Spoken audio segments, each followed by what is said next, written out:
लेकिन mini map में आप देखिए एलएचएस बस इंतजार कर रहे हैं कि हमारी बारी कब आएगी। और मैं इसी पॉइंट पे आने वाला था। लॉस सरमनॉस वो बहुत ज्यादा करीब यहाँ पे आ चुके हैं और ऐसे में इट माइट बी पॉसिबल कि वो भी यहाँ पे फाइट लेने के लिए आ गए हैं। अगर फैंटम कुछ नॉक्स निकालते फॉर श्योर लॉस सरमनॉस वो प्रहार करना चाहेंगे, क्योंकि अभी के लिए जहाँ पे वो मौजूद है वो एरिया सर्कल के बाहर देखने को मिल रहा है। और इन सबके बीच में फीनिक्स, उन्होंने जो ब्रिज है वो क्रॉस कर लिया है। जी नहीं, वो फीनिक्स नहीं है, माफी चाहूंगा, कोई दूसरी स्क्वाड जरूर है जो अभी के लिए गॉड्स रेन के बहुत नजदीक देखने को मिल रही है। और ऐसे में देखना अहम रहेगा कि वो किस प्रकार से करेंगे। फीनिक्स से तो खैर फैंटम ही अकेले बचे और इनका भी बचना यहाँ पे बहुत ज्यादा मुश्किल है। एक खिलाड़ी को जरूर गिरा गया पोको, लेकिन उसके जस्ट बाद फीनिक्स उनका एलिमिनेशन हो चुका है। आप जो सवाल पूछ रहे थे वो दूसरी टीम कौन सी है जो पहुंच चुके हैं ब्रिज के दूसरे ओर, वो रहने वाले 8 बिट, जो कि काफी जल्दी गॉड्स रेन के अगेंस्ट वो फाइट कर सकते हैं। लेकिन एलएचएस जो थर्ड पार्टी करने के लिए आए थे उन्होंने बिल्कुल भी हलचल नहीं किया है। कि मुझे लगा था कि फिनिश जैसे ही निकाला गया वो एंट्री बनाएंगे, फिनिशर्स निकालेंगे और रोटेशन की तरफ ध्यान देंगे, लेकिन उन्होंने इंतजार करना इस पॉइंट पे ठीक समझा है। बट चलिए फाइनली उन्होंने भी अटैक कर दिया।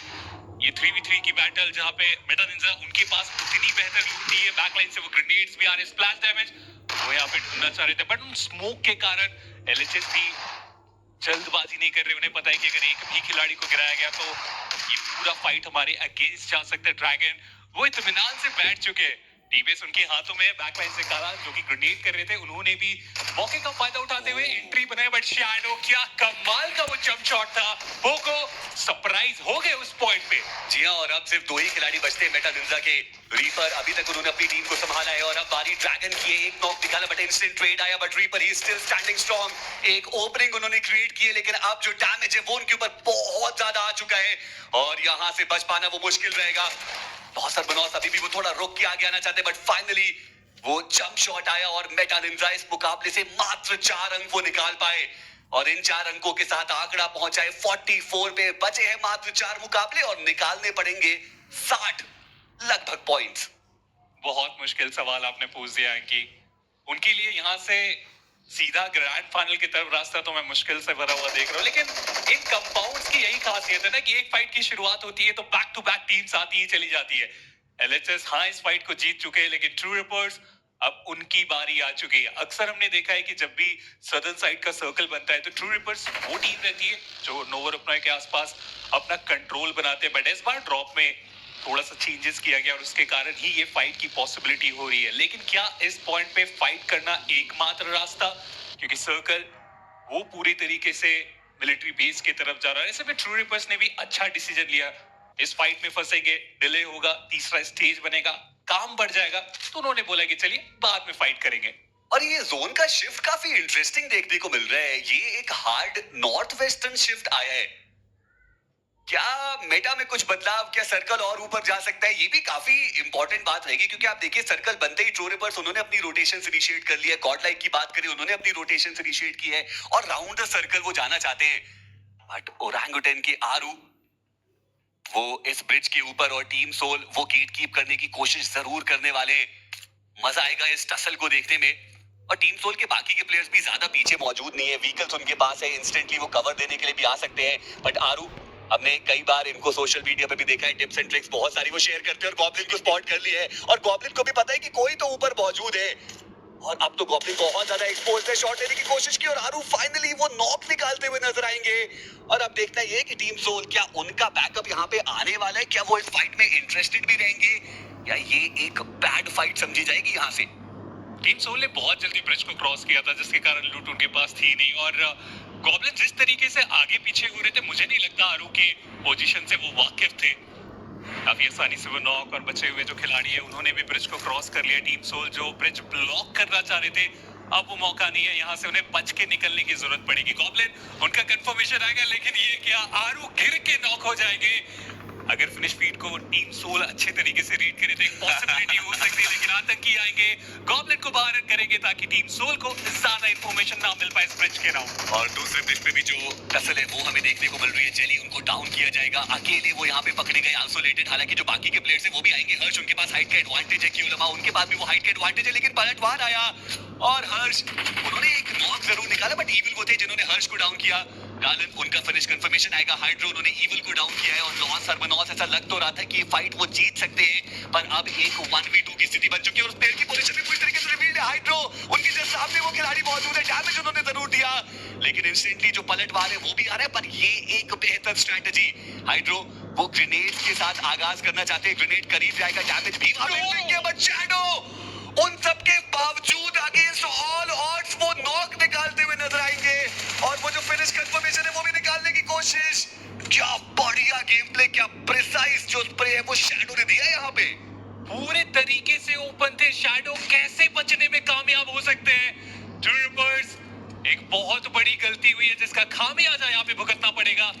चलिए, क्या उन्हें रिवाइव देने का मौका मिलने वाला है? बट एक और फाइट की शुरुआत हुई है जहाँ पे 8-बिट टीम सोल एक दूसरे के काफी ज्यादा आसपास लेजेंड उनका कंफर्मेशन निकालने में हुए कामयाब। सोमराज लेकिन हर्ष एंगल ढूंढ रहे हैं अभी भी शैडो के ऊपर, और यहाँ से तो वो पॉसिबल है नहीं, सीधा जंप करने का डिसीजन लिया गया। क्या शैडो एक और नॉक निकाल सकते हैं? जी हाँ, पॉसिबिलिटी हो रही है। क्या वो क्लच करने में कामयाब हो पाएंगे? जी नहीं, कोशिश बहुत कमाल की थी, आखिर तक लड़े अपनी टीम के लिए, लेकिन एलिमिनेशन हो चुका है एलएचएस का। बट मानना पड़ेगा, शैडो कमाल की कोशिश थी उनके तरफ से, पर देखिए उसके बावजूद कुछ खास फर्क पड़ेगा नहीं। 5 फिनिशेस के बाद भी टोटल 26 अंक ही हो पाए उस टीम के, और 4 मैचेस के अंदर उनको लगभग 80 या उससे ज्यादा पॉइंट्स की आवश्यकता पड़ेगी, depending upon the cut off point, और ऐसे में वो लगभग इम्पॉसिबल ही रहने वाले। बट रेड के सर्वर उन्होंने ट्रू रिपर्स की मुश्किलें बढ़ाई। वहां पे क्यों लमाओ को टेक डाउन किया गया, हर्ष को भी किया जा चुका है और 2 तरफा वार। चलिए, सौरभ का वो वॉलेट ऑफ रहेगा जो हर्ष का फिनिश कंफर्मेशन निकालेगा, और ट्रू रिपर्स 3 अंक वो इस मुकाबले से लेकर के गए, 88 तक वो पहुंच चुके हैं और अभी भी 4 मुकाबलों में अचीवेबल लग रहा है। Cut off point easily cross कर सकते हैं वो तो जरूर हम पता करेंगे आने वाले इस पूरे मौके में। तीसरा स्टेज हमारे आंखों के सामने, और फिर से जो शिफ्ट आया है कि वो ईस्टर्न साइड का, नॉर्दर्न साइड में अभी भी कुछ हिस्से हैं जिसके कारण टीम्स थोड़ा लेट रोटेट करने वाले। मिस्टीरियस 4 नेबुला इस बड़ी आइलैंड में फाइट की शुरुआत हुई है, मिड रेंज का एक्शन रहेगा, रीसेट कर सकते हैं। गॉडलाइक भी मौके के फिराक में है, बट ब्लेड्स ये थोड़ा सा गलत हो गया, पोजीशन से वाकिफ थे नहीं। Cincinnati kids already bridge block करके थे, 2 डिफरेंट एंगल पे रखा गया है। क्रॉस फायर सेटअप लाजवाब, और इसे क्रॉस करना तो आसान होगा नहीं ब्लिट्स के लिए। ऐसे में चौथा स्टेज बनने वाला, यहाँ से डैमेज काफी ज्यादा पड़ेगा। जल्द से जल्द कुछ डिसीजन की बारी उनकी तरफ से मैं सोच रहा हूँ, लेकिन ब्लिट्स मुझे लगता नहीं है इस ब्रिज को क्रॉस करने वाले अभी के कारण। पर देखिए, इस मैच में मेनाको शो टीम सोल से क्या बढ़िया रोटेशन वहां पे इनिशिएट की थी, एग्जीक्यूशन परफेक्ट था, चारों खिलाड़ी सेफली सोसनोक आइलैंड पे पहुंच गए थे, पर उसके बाद वो 2 प्लेयर्स को गंवाना, और अभी भी आप देखिए एक डिस्टेंस आपको, एक स्प्लिट जो है वो देखने को मिल रहा है नकुल और जोकर के बीच में। देखना ये कि वो कितनी जल्दी रीयूनाइट होते हुए नजर आएंगे। वही मिस्टीरियस 4 वो भी ईस्टर्न ब्रिज के एजेस पे आपको देखने को मिलते हुए, सिंसिनाटी किड्स वो भी आपको वेस्टर्न एजेस से अब सर्कल के अंदर पहुंचते हुए नजर आएंगे। और ब्लेड्स उनको तो ज्यादा इंतजार भी नहीं करना है, उनको पता है कि वो ब्रिज क्लियर है, और फाइनली चंदन वो व्हीकल लेके सबसे आगे बढ़ते हुए आपको नजर आएंगे। टीम सोल जिस चीज की हम बात कर रहा था, अभी भी आपको एक स्प्लिट देखने को मिलेगा, फिनिश एक भी नहीं आया, एक बेटर पोजीशनिंग हो सकती थी जिस प्रकार की वो अर्ली ऑन रोटेशन थी उसके बाद। पर चलिए, के लिए नकुल उन्होंने स्पॉट किया है इस पावर को, और लूट की एक कमी देखने को मिल रही है टीम सोल के खेमे में। हमने देखा भी था अर्ली स्टेज में वो ब्रिज क्रॉस करने का जो डिसीजन बनाया गया था, उसी के कारण ये सारी चीजें हो रही है। बट सर्कल एक बार फिर से आप देखिए, वो सेंट्रल शिफ्ट वाटर बॉडीज भी हमें काफी ज्यादा देखने को मिल जाएगी। गॉडलाइक मिस्टीरियस 4 के अगेंस्ट फाइट की शुरुआत की है, एफसी नेबुला के फीनिक्स की मुश्किलें बढ़ाते हुए, बट पंक क्या ग्रेनेड कनेक्ट करा पाएंगे? मिस्टीरियस 4 आगे जितनी तेजी से आए थे पीछे भी हट गए, उन्हें पता है वो ग्रेनेड की पॉसिबिलिटी हो सकती है, और ऐसे में ब्रिज क्रॉस करने के लिए किसी एक टीम का यहाँ पे समापन होना वो पूरे तरीके से तय होगा, तभी वो पॉसिबिलिटी रहेगी कि आप ब्रिज क्रॉस करके जाए। लेकिन जिस तरीके से मिस्टीरियस 4 अपने व्हीकल को आप देखिए साइड लाइन से धीरे धीरे करके ब्रिज क्रॉस कराने की कोशिश में, और उसमें वो कामयाब भी होते हुए पंक एंगल डिमांड कर रहे हैं, लेकिन निकल गए यहाँ से काफी आसानी से मिस्टीरियस 4। और वहां पे ओरंगुटन की जो टीम है वो भी इंतजार कर रही है, और दूसरी तरफ से पंक उनका भी स्प्रे आया, स्नोजॉर्ड उनको टेक डाउन किया गया। ये 2 तरफा वार जो भी मिस्टीरियस 4 के ऊपर होता हुआ, हालांकि ओरंगुटन को लेकर ई-स्पोर्ट्स के अगेंस्ट भी फाइट में इन्वॉल्व है, और स्नोजॉर्ड उनका फिनिश कंफर्मेशन में निकालने की कोशिश, but joker on the other hand उन्होंने स्पोकर को डाउन किया, और ये इंपॉर्टेंट नॉक्स है जो आते हुए, हालांकि एक खिलाड़ी वहां पे डाउन भी है नकुल के रूप में, जोकर वो इकलौते खिलाड़ी बचे हुए एफसी के ऊपर डायरेक्टली स्लैब इन किया है नेबुला ने, लेकिन इतना आसान नहीं है, ये सेमीफाइनल्स की लॉबी है, आप इतना हल्के में आंक नहीं सकते अपने सामने वाली टीम को। हालांकि डेस्परेट मूव था, नेबुला के पास भी कोई मौका नहीं, सर्कल के बाहर वो मौजूद है, और ये फाइट तो उनको लेनी ही थी। क्रेटोस हमने देखा है इस खिलाड़ी को बहुत अच्छे क्लचेस करके दिखाया, लेकिन इस पॉइंट पे जबकि 4 खिलाड़ी उनके सामने आसान होगा नहीं, लेकिन स्पोर्ट्स दूसरी तरफ उनका भी खात्मा हुआ। गॉडलाइक के पास इंपॉर्टेंट फिनिश पॉइंट जाते हुए फिर क्रेटोस चारों तरफ से उन्हें घेरा जा चुका है। पहले वो बैक लाइन पे जंप किए, वापस से कंपाउंड में चले गए और एमसी के खिलाड़ियों को आप देखिए एकजुट एक साथ आगे बढ़ रहे हैं। एक अच्छा ग्रेनेड इस पूरी पारी को समाप्त करके जा सकता है, उसकी पॉसिबिलिटी क्या बन पाएगी। पहला ग्रेनेड फेंका गया, कुछ खास फायदा नहीं। साइडलाइन से खिलाड़ी विंडो के काफी ज्यादा आसपास आ चुका है। बहुत लंबी ये फाइट चली, लेकिन आखिरकार क्रेटोस उन्हें भी पार किया जाएगा। नेबुला 0 पॉइंट के साथ एलिमिनेट हुए इस आखिरी इरैंगल से। और अब देखना ये कि एफसी क्या वो सर्कल के अंदर अपने आप को लेकर के जा पाएंगे। वहीं दूसरी तरफ जोकर, उनका एक ब्रिलियंट एफर्ट हमें देखने को मिला। 2 फिनिशेस भी निकाले और नकुल जो नॉकड आउट थे उनको उन्होंने रिवाइवल भी दे दिया। अनबिलीवेबल वो पूरा सिनेरियो, क्योंकि एक लंबा जो स्प्लिट है वो भी हमें वहां पर देखने को मिल रहा था। पर चलिए अभी के लिए मिस्टीरियस 4 के हीरो, उनके सामने चुनौती रहेगी गॉडलाइक की। सिम्प और इंबिरो ही खिलाड़ी यहाँ पे सरवाइव कर रहे हैं और ऐसे में देखना अहम रहेगा कि वो ओपनिंग यहाँ से निकाली जा सकती है या फिर इंबिरो। वो तो व्हीकल से उतरे भी नहीं और उतरे तो उनको भी उतारा जाएगा हीरो के द्वारा। सिम्प को बचते एकमात्र खिलाड़ी और यहाँ पे सिम्प वो एक बार फिर से जो सीवियर का रोल है वो अदा करेंगे और एक बार फिर से वो लुक उन्होंने सेम दिया जिसके ऊपर हमने बहुत सारी चर्चाएं की थी। बट अब नकुल की यहाँ पे एंट्री हो चुकी है, एक 1v2 की सिचुएशन और सेम वो अभी भी रुकने का नाम नहीं लेंगे। एक नॉक उन्होंने निकाला, सामने जोकर बचते एकमात्र खिलाड़ी, वो फिनिश कंफर्मेशन भी आया और अब एक 1v1 की सिचुएशन है। लेकिन वो हावरक्राफ्ट वो जोकर का साथी आपको बनता हुआ नजर आएगा। अभी भी जोकर हावरक्राफ्ट के अंदर ही मौजूद है, इंबिरो वो पीछे मौजूद और जोकर क्या वो पहले उस फिनिश कंफर्मेशन के लिए जाएंगे, वो भी देखने वाली बात। पर जी नहीं, और रैंगटन वो साइड लाइन से स्प्रे देंगे, आतंकी वो रहेंगे। गॉडलाइक का समापन 7 फिनिशेस जरूर निकाले लेकिन प्लेसमेंट पॉइंट एक भी नहीं।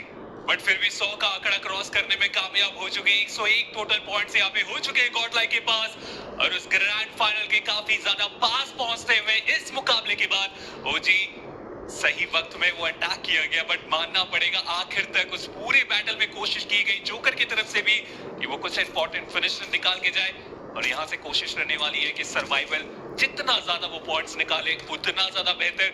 जो लूट की बात कर रहे थे कि टीम सोल के पास नहीं है, अब तो बहुत सारे क्रेड्स है वहां पे और ऐसे में जोकर आसानी से लूट करेंगे और सर्कल भी उनसे कोई बहुत ज्यादा दूर नहीं है। आसानी से सर्कल का कॉर्नर अपने लिए ढूंढ लेने वाले हैं। बट गौर से देखिए गढ़ पे ये सर्कल बना था, एक बार फिर से मुश्किलों में फंसते हुए 2 खिलाड़ी को गवा चुके और बचे हुए भी 2 खिलाड़ी सर्कल के बाहर। और अगर आप मिनी मैप में देखें सिंसिनाटी किड्स तैयार है पूरी तरीके से गेट कीप करने के लिए। जी हाँ, और सिंसिनाटी किड्स का तो पिछला मुकाबला भी बेहतर जाता हुआ नजर आया था। 43 पॉइंट्स उनके पास मौजूद है। अगर वो इस मुकाबले के अंत होते होते 55, 70, इनफैक्ट 60 पॉइंट्स के आसपास भी पहुंचते तो एक मौका कल के दिन पे जरूर रहेगा उन 4 मैचेस में। लेकिन 60 तक पहुंचना इतना आसान तो उनके लिए रहने वाला है नहीं। और रैंगटन उन्होंने भी कुछ शॉट्स दिए पर कुछ इस प्रकार से शैडो ने वो बेहतर गेम प्ले दिखाया था।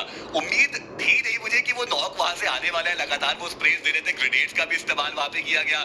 बट मानना पड़ेगा शैडो उन्होंने आउट प्ले किया वहां पे हाइड्रो को जिस प्रकार से वो खेल करके गए और वो जो दोनों ही नॉक प्लेयर थे उनके फिनिश कंफर्मेशन भी निकाल के फिनिश हुए हैं वो काफी ज्यादा बेहतर। लेकिन ये सबसे प्यारा मोमेंट व्हीकल से जंप करना 2 खिलाड़ियों की तरफ से कोशिश काफी अच्छी थी लेकिन एक को गिराने में वो कामयाबी प्राप्त हुई और उसके बाद कवर का काफी अच्छा उपयोग बाहर किया गया शैडो को भी। बट चलिए अगली फाइट की तरफ नजर डालते हैं। सिंसिनाटी किड्स एफसी एक दूसरे के काफी ज्यादा आसपास, ब्रिज क्रॉस करने में थोड़ा सा डिले हो गया और उसके कारण स्विम करके आने की कोशिश और एक एक करके एफसी को पकड़ा जा रहा है। सिंसिनाटी किड्स एक बहुत बड़ा स्प्लिट रखे हुए और इसके कारण कोई भी एंगल से बचने में कामयाबी ना मिल पाए इसका ध्यान रखा जा रहा है। एक एक करके वो कंफर्मेशन कमला बॉय वो भी इस मुकाबले से बाहर हो चुके हैं। बट टाइमिंग आप देखिए, वशिष्ठा ई स्पोर्ट्स स्मोक का बेहतर उपयोग किया गया है और आ चुके हैं सिंसिनाटी किड्स को चैलेंज करने के लिए। इंपॉर्टेंट ये फाइट है सिंसिनाटी किड्स के लिए, खासकर देखना ये कि क्या वो यहाँ से वैल्यूज निकाल सकते हैं। स्किप्स एक बार फिर से ये खिलाड़ी राइज अप करेगा अपनी टीम के लिए। स्कैरी जॉर्ड उनको डाउन किया गया है, अभी के लिए आगे चल रही है इस फाइट में सिंसिनाटी किड्स। बट नियो वो भी साइड लाइंस पे मौजूद है। सिर्फ उनको टेक डाउन किया गया नियो के द्वारा, और मैं इसी चीज की बात कर भी रहा था। और अब नियो की एचपी बहुत ज्यादा कम है, यहाँ से सर्कल के अंदर पहुंच पाना वो तो असंभव ही रहेगा। लेकिन सिंसिनाटी किड्स की क्या वो थोड़ी और मुश्किलें बढ़ा पाएंगे? चलिए 100 में पिछले मुकाबले में भी उम्दा खेल के गया था ये खिलाड़ी, यहाँ पर भी वो बैकलाइंस उन्होंने अपनी टीम के लिए क्लियर करी। जेरेफ अब उनको रिवाइवल देने की आवश्यकता पड़ेगी। और वही दूसरी तरफ वसिस्ता ई स्पोर्ट्स, उनके खेमे में भी जो रिवाइवल है वो एग्जीक्यूट हो चुका है। और अब वसिस्ता ई स्पोर्ट्स क्या वो सर्कल को थोड़ा और इन्फिल्ट्रेट करना चाहते हैं? बट स्केरी जॉर्ज वो तो अकेले आगे चले गए। 100 में उन्होंने डाउन किया, इंस्टेंटली फिनिश किया। ये पलटवार वसिस्ता ई स्पोर्ट्स का महंगा पड़ सकता है सिंसिनाटी किड्स के लिए। Perfect mate and switch strategy Cincinnati kids, they are looking clueless right now. Skips is the last man standing. क्या वो स्किप कर पाएंगे इस आती हुई आफत को? जी नहीं। स्किप्स का समापन वसिस्ता ई स्पोर्ट्स, 3 फिनिशेस उनके खाते में, और स्किप्स उनको ओरंगुटन के आतंकी ने किया है समाप्त। और काफी दूर से ये फिनिश निकाला गया, सर्कल के सेंटर के आसपास बैठे हुए ओजी। उसके बाद भी इस मौके का फायदा उठाया गया। 8 बिट वो ट्राई कर रहे थे थर्ड पार्टी करने के लिए, लेकिन सर्कल के बाहर आके थर्ड पार्टी करना, इस फाइट को एक्सटेंड करना उन्होंने ठीक नहीं समझा, और सदर्न कॉर्नर पे जा चुके हैं। उन हार्ड कवर्स के साथ इंतजार किया जाएगा उन किड से। अब देखिए वसिस्ता ई स्पोर्ट्स के पास 2 ऑप्शंस बचे, या तो वो ओजी को जाके चैलेंज करे, या तो 8 बिट को चैलेंज करे। सेंटर से वो जा नहीं सकते क्योंकि वो पूरा एक ओपन ग्राउंड आपका इंतजार करेगा। वसिस्ता ई स्पोर्ट्स हाँ लास्ट फाइट को जीता गया, लेकिन अब सबसे इंपॉर्टेंट फाइट की बारी रहेगी। अगर इसमें कामयाबी प्राप्त हुई तो इस चिकन डिनर की पॉसिबिलिटी हो सकती है उनके लिए। बट दूसरे एंड पे जोकर अभी भी सरवाइव कर रहे हैं इस मुकाबले में, और सर्कल का एज है इस खिलाड़ी के पास। कहीं जाने की जरूरत नहीं है, बस बच के रहना पड़ेगा, क्योंकि ओजी वो बैक टू बैक ग्रेनेड्स कुछ समय पहले कर रहे थे, और अब तो इंतजार कर रहे हैं कि कब वो खिलाड़ी ओपन में और उन्हें मैं टेक डाउन करूं। लेकिन हवरक्राफ्ट का बेहतर तरीके से उपयोग किया जा रहा है अभी तक जोकर की तरफ से। देखिए joker is very serious right now. आप देखिए जब भी टीम सोल का चिकन डिनर भी आता है या कोई भी सेलिब्रेशन का मूवमेंट होता है, आपको जोकर हमेशा एक कैरेक्टर में दिखते हैं, बहुत एनिमेटेड दिखते हैं और बहुत सीरियस वो खिलाड़ी दिखते हैं। यहाँ पर भी 3 फिनिशेस उन्होंने निकाले हैं, टॉप 5 तक टीम को पहुंचाया, तो 3 प्लेसमेंट पॉइंट भी उन्होंने अपनी टीम के लिए निकाल दिए। और अब यहाँ से वो और कितना लेकर के आगे जा सकते हैं अपनी टीम को, वो भी एक देखने वाली बात है। बट जिस प्रकार से ओरंगुटन वो आगे बढ़ रही है, प्रेशर क्रिएट करना चाह रही है, वो मुश्किल नजर आ रहे हैं। एक ग्रेनेड के साथ, और जोकर अब यहाँ पे वो थोड़े फंसते हुए नजर आ सकते हैं, क्योंकि वो हवरक्राफ्ट अब फट भी सकता है। और चलिए जोकर वो उतर गए, बहुत मुश्किल सिचुएशन उनके लिए, ज्यादा देर तक वो पानी में नहीं रह सकते, लेकिन स्मोक का भी बढ़िया इस्तेमाल वहां पे किया गया है। यहाँ पे तो सर्वाइवल इम्पॉसिबल ही रहेगा। बट वेल प्लेड जोकर, 6 अंक अपनी टीम के लिए अर्जित किए इस मुकाबले से उन्होंने। जी हाँ, काफी ज्यादा बेहतर, 86 के आसपास उनका आंकड़ा जा चुका है। अगले दिन पे आके वो भी ट्राई करेंगे जल्द से जल्द 100 को क्रॉस करें, लेकिन ओजी ब्लिट्स एक दूसरे के काफी ज्यादा आसपास। उस आखिरी फिनिश को निकालने के दौरान ब्लिट्स ने एक बेहतर रोटेशन वहां पे करने में कामयाबी प्राप्त की, और अब इनके पास वो हाइट है, ग्रेनेड्स वो इस्तेमाल किए जा रहे हैं। स्प्लैश डैमेज जरूर मिल रहा है, लेकिन नॉक करने के लिए वो काफी होगा नहीं। लेकिन वसिस्ता ई स्पोर्ट्स ये कैसे उन्होंने कर दिया? ओजी जोकर के सामने आ गया, और उसी वक्त वसिस्ता ई स्पोर्ट्स ने रोटेशन डाला और सर्कल के सेंटर में आने में हो चुके हैं कामयाब। जो एक पॉइंट में लग रहा था कि उन्हें गेट कीप किया जाएगा ओजी की तरफ से, कामयाब नहीं हो पाए यहाँ पे, और वसिस्ता ई स्पोर्ट्स ने उसका बेहतर फायदा उठाया। देखिए पर इन सबके बीच में टीम 8 बिट, उनके भी चारों खिलाड़ी शेष है। बट अभी के लिए जहाँ पे वो गए वहाँ पे ब्लिट्स के प्लेयर्स मौजूद हैं। देखना पड़ेगा कि क्या अभी कमिट करना चाहते हैं सोमराज उस फाइट में, या फिर नहीं टॉप 4 में पहुंच चुके हैं। जी हाँ, फिनिशेस ज्यादा नहीं आए हैं, पर जिस प्रकार का फॉर्म 8 बिट का चल रहा है, मल्टीपल चेंजेस हमें टीम के अंदर देखने को मिल रहे हैं। ये स्वाभाविक है कि आप थोड़े कम फिनिशेस के साथ भी एक बड़ा मैच निकालो, एक चिकन डिनर निकालो, और उसके बाद उस फाउंडेशन पे आप एक बड़ी इमारत बनाने की कोशिश करो। और ऐसे में ये चिकन डिनर मच नीडेड है 8 बिट के लिए। और देखना अहम है कि जोन अब उसका अगला शिफ्ट वो कौन सी टीम के खाते में जाने वाला है। और ये लीजिए सडन शिफ्ट आया वसिस्ता ई स्पोर्ट्स टीम 8 बिट दोनों सर्कल के अंदर। ओरंगुटन के लिए अब आने वाली है अब सर्कल की चुनौती, बट एज पावर वो grenade on point, scary jot down. और बहुत अलग खेल रहे थे यहाँ पे स्केरी जॉट। उनका रिवाइवल तो यहाँ से मैं पॉसिबल होता हुआ देख नहीं पा रहा हूँ, क्योंकि बचे हुए 2 खिलाड़ी बिल्कुल नॉर्दर्न साइड है। Back to back grenade as power चाह रहे कि ग्रेनेड के माध्यम से ही वो पूरा कंफर्मेशन निकालने में कामयाब हो, लेकिन उसके लिए बेहतर ग्रेनेड करने की कोशिश 8 बिट काफी अच्छे तरीके से धीरे धीरे करके सदन साइड का जो कंट्रोल है अपने लिए एक्सटेंड करते चले जा रहे हैं। बट वसिस्ता ई स्पोर्ट्स एक और फाइट की तरफ उनके प्लेयर जाते हुए प्रो ओजी को चैलेंज करने की कोशिश, और इनके 4 के 4 खिलाड़ी यहाँ पे सरवाइव कर रहे हैं। ऐसे में वशिष्ठा स्पोर्ट्स अगर स्प्लिट करके खेलेंगे काफी आसानी से ओजी इस पूरे फाइट को जीत सकते हैं। इंतजार किया जा रहा है। प्रो तो बहुत बुरे तरीके से सैंडविच हो सकते हैं। जी हाँ, सैंडविच हो भी गए। बैकलाइन से 8 मिनट के बीच स्पॉट करेंगे, प्रो को नॉक करेंगे। साहिल काउंटर अटैक किया गया बीच के ऊपर, लेकिन रिवाइवल एग्जीक्यूट करना अब साहिल के लिए भी पॉसिबल होगा नहीं। लेकिन ब्लेड्स वो भी तो है इस मुकाबले में। साइड लाइन से वो गए सरप्राइज किए 8 मिनट को, जो नंबर्स के साथ है। अब नंबर्स गवाते हुए इस पॉइंट पे 8 मिनट भी। और आप ओरंगुटन को देखिए कितनी क्लीन वो फाइट लेते हैं, और यही वो कारण है कि one of the strongest team अभी सेमीफाइनल्स में ओरंगुटन उभर के आपको देखने को मिल जाएगी। बट टीम ब्लिट्स लिए क्या था, 3 ही प्लेयर्स के साथ वो मौजूद थे। सर्वर ने वो ओपनिंग निकाली और उसके बाद 8 बिट के ऊपर पूरी तरीके से प्रहार कर दिया। ऐसा लग रहा था कि 8 बिट इस मुकाबले में सेकंड डिनर कन्वर्जन को अपने खाते में लेकर के जा सकती है। But team Blitz had different plans in their head, और अभी के लिए मुश्किलें उनकी बढ़ती हुई। चंदन एक मॉलोटॉव ऊपर की तरफ थ्रो किया गया। पावर वो काफी ज्यादा पीछे है, वहां से वो कवर फायर मात्र दे सकते हैं, लेकिन टीम ब्लिट्स वो भी तो उस पर्टिकुलर एंगल से कवर लेकर के ही आगे बढ़ने वाले हैं। और ऐसे में सोमराज अब उनके ऊपर जो सारी जिम्मेदारी है वो आ चुकी है। पर दूर दराज के इलाके से विस्गॉट, उनका एक स्प्रे, सर्वर डाउन। सौरभ वो आगे गए और उन्होंने विस्गॉट को डाउन कर दिया। ये क्या चल रहा है? Team Blitz they are playing on a different level right now.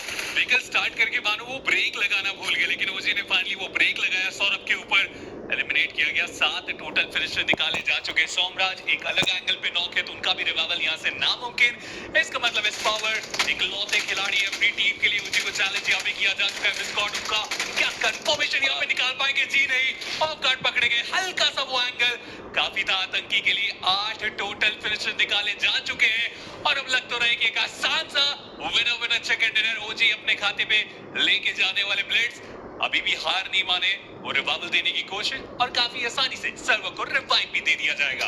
देखिए 2v4 की सिचुएशन है। चिकन तो ओरंगुटन ही लेकर के जा रही है, वो लगभग तय हो चुका है, क्योंकि ब्लिट्स की जो पोजीशनिंग है वो सर्कल के बाहर देखने को मिल रही है, और ओपन एरिया से जाना पड़ेगा। सर्वर एक ओपनिंग उन्होंने क्रिएट करी है, और चीजें थोड़ी सी इंटरेस्टिंग तो बनी है।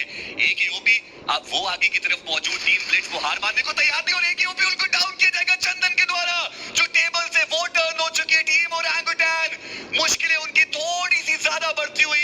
हालांकि अभी भी सिचुएशन वो इवन स्टीवन है। रिवाइवल का एक ऑप्शन बनता है आरू के ऊपर, लेकिन ब्लिट्स को ओपन एरिया से जाना है सर्कल के अंदर, ये सबसे बड़ा चैलेंज। और ऐसे में विस्कॉट के कंधे पे सबसे बड़ी जिम्मेदारी, and he delivers at the right time. काफी आसानी से साइड लाइन से अब इकलौता वो खिलाड़ी कुछ ना करके जाए, इसका ध्यान रखा जाएगा। सर्वर क्या एक बार फिर से रिवाइव देंगे? वक्त तो आपके पास अब बचा ही नहीं है ज्यादा। ग्रेनेड करके वो कंफर्मेशन ढूंढ रहे, और देखिए ओजी को बस यही स्टार्टिंग से करने की जरूरत है। इंतजार करते तब भी आसानी से वो चिकन डिनर लेके जा सकते थे, क्योंकि एट द एंड ब्लिट्स को तो आगे बढ़ने की जरूरत पड़ने ही वाली है। विस्कॉट थोड़ा सा और एडवांस कर चुके, उन्हें पता है कि वो आखिरी फिनिश भी बहुत इंपॉर्टेंट है, और इसके लिए डैमेज आप देखिए दोनों एक दूसरे के काफी ज्यादा दिया गया। लेकिन आगे का ओजी कोई भी दिक्कत होगा नहीं, काफी आसानी से विनर चिकन डिनर निकालने में होंगे कामयाब, और 10 के आसपास फिनिशर भी निकाले गए। एक कमाल का मैच, और इसी के साथ ओजी भी करती हुई वापसी उस ओवरऑल स्टैंडिंग में। ये मच नीडेड 20 अंक थे ओजी के लिए। क्या बढ़िया वो खेल करके गए, जो क्लीन फाइट जिसकी हमने बात की।